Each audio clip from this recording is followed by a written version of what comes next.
хохлы пидорасы. Hi guys, welcome to Warthog Defense. I'm Seth. Russia brought the war to Ukraine, but now it's coming home, one drone at a time. Ukrainian drones struck the Oktobarsky railway station, hammering yet another key supply route. Moscow's grand invasion plans are now busy dodging explosions deep inside its own territory. Turns out, when you staff a war, your railways don't get a day off either. Turns out, when you start a war, your railways don't get a day off either. Ukraine continues to target Russia's railway infrastructure, striking deep behind the front lines. Last night, drones hit the Oktyabrski railway station, part of a clear strategy to disrupt key logistical hubs feeding the eastern and southern fronts. Russia heavily relies on rail transport to move troops, equipment, and ammunition. And each successful strike slows down its entire war machine. The message is clear: no supply line is safe. A Russian TOS Solent-Sepyok heavy flamethrower system was successfully hit by an FPV drone of the 68th Jaeger Brigade. Russia's TOS-1A Solent-Sepyok is a heavy flamethrower system that fires thermobaric rockets designed to incinerate enemy positions with massive blast and heat effects. Satellite imagery shows damage to the signal plant in Stavropol, a facility involved in the production of military radio equipment following a reported Ukrainian drone strike. The Dnipro OSINT project published images and identified at least 3 impact sites. 2 strikes were executed using Ukrainian-made An-196 Lyutai drones, while the third drone is unidentified, although its fuselage resembles that of a Shahed-type UAV. The strikes hit the roofs of the plant's administrative and production buildings, with one impacting the facade of the main administrative facility. While the building structures appear to have avoided critical damage, the explosions may have affected internal equipment and documentation. The signal plant has been under EU, US, and Japanese sanctions since 2022, but continues operations, reportedly using foreign-sourced components to bypass restrictions, including imports of Chinese electronics. The facility manufactures electronic warfare systems such as Smalta, Gardenia, and Topoli, used on both aircraft and ground vehicles. Located about 350 to 380 kilometers from Ukrainian-controlled territory, it remains within reach of certain long-range strike drones. A drone strike recently targeted a railway electrical substation in Russia's Volgograd region, a key link in military logistics. The strike disabled a section of the railway line near Jutovo station, close to the village of Oktyabrski. A large fire broke out following the explosion. The governor of Volgograd confirmed the incident. First footage has emerged of Russia's heavy assault robotic system Sturm in action. Developed by Uralvagonzavod using T-72 and T-90 tank platforms, these are designed for urban combat. The system includes remotely operated tanks with optional manual control and is coordinated by command vehicles equipped with enhanced antenna arrays. Another 5 Russian Geran drones downed by the Garpan unit using Ukrainian interceptor drones. Ukraine is deploying specialized drone interceptors, fast, agile UAVs designed to hunt down and destroy Russian drones mid-air, protecting troops and key infrastructure from aerial threats. US-based Bell Helicopters intends to invest in Ukraine's defense industry and expand helicopter production in the country, Ukraine's economy minister Oleksiy Sobolev announced. The government, he said, is ready to support the initiative using tools designed to attract foreign investors. The next stage involves technical consultations and feasibility assessments. If successful, the project could mark a new chapter in US-Ukrainian defense industrial cooperation.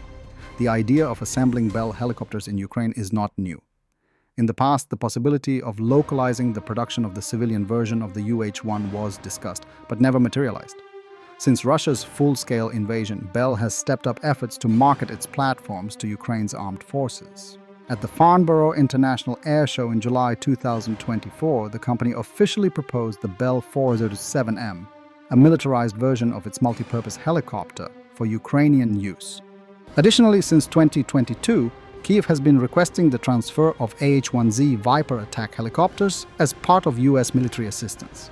Details of Bell's future projects in Ukraine remain unclear. However, the company is expected to prioritize the defense sector before moving into the civilian market. President Trump, we're going to do secondary sanctions on Russia unless we make a deal. And we might make a deal. I don't know. Putin's got to make a deal. Based on common sense, you would think he'd want to make a deal. We'll find out. Is a sanction the same that you're going to slap a 100% tariff on anybody who does business with Russia? So what I'm doing is we're going to do secondary sanctions unless we make a deal. And we might make a deal. I don't know. You don't know. It's we've done so many peace deals. This is the one I started out with. And, you know, I know President Putin called me. He wanted to know if I could help him with Iran. I said, no, I don't need your help with Iran. I need your help with Russia. And so that's the one deal that continues to linger. And, you know, we're losing 5,000. They're losing. I'm not losing. You're not losing. But 5,000 Russian and Ukrainian kids a week are dying. And that's not mentioning the people that are dying also in towns where, you know, he's lobbing missiles into certain towns like Kiev. And he's got to make a deal. It's too many people are dying. It's a really bloody war. And the 5 is now, they're really telling me that number is obsolete. It's like 7. That's terrible. So you have 7,000 Russian and Ukrainian soldiers dying every single week for no reason whatsoever. So you would think, based on common sense, you would think he'd want to make a deal. We'll find out. And from the other news, Turkey has successfully tested 2 high-yield bombs, the Gazap thermobaric fragmentation bomb and the NEB-2 ghost concrete piercing bomb, state broadcaster TRT reported. The Gazap is a 2,000-pound, 907-kilogram thermobaric bomb developed by the Research and Development Center of the Turkish Ministry of National Defense. First presented at the IDEF 2025 Defense Exhibition in Istanbul, the bomb features enhanced fragmentation and explosive power. According to officials, it generates 3 times more fragments than previous versions.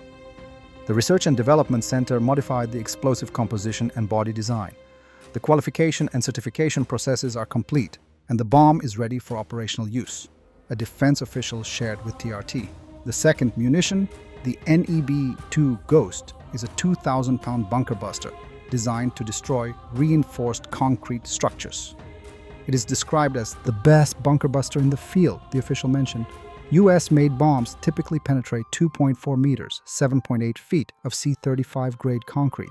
The NEB-2 can breach 7 meters of C-50 grade concrete, which is about 3 times stronger, the official added. However, that claim appears questionable. Only heavier munitions, such as the 1,800, 2,300 kilogram US GBU-28 series, are known to deliver comparable penetration, typically when dropped from very high altitudes. During a test, the NEB-2 was reportedly dropped on an island, penetrating to a depth of 90 meters and causing landslides, gas leaks, and rock collapse across a 160-meter-wide area. The extreme depth of penetration suggests the test took place in soft soil rather than solid rock.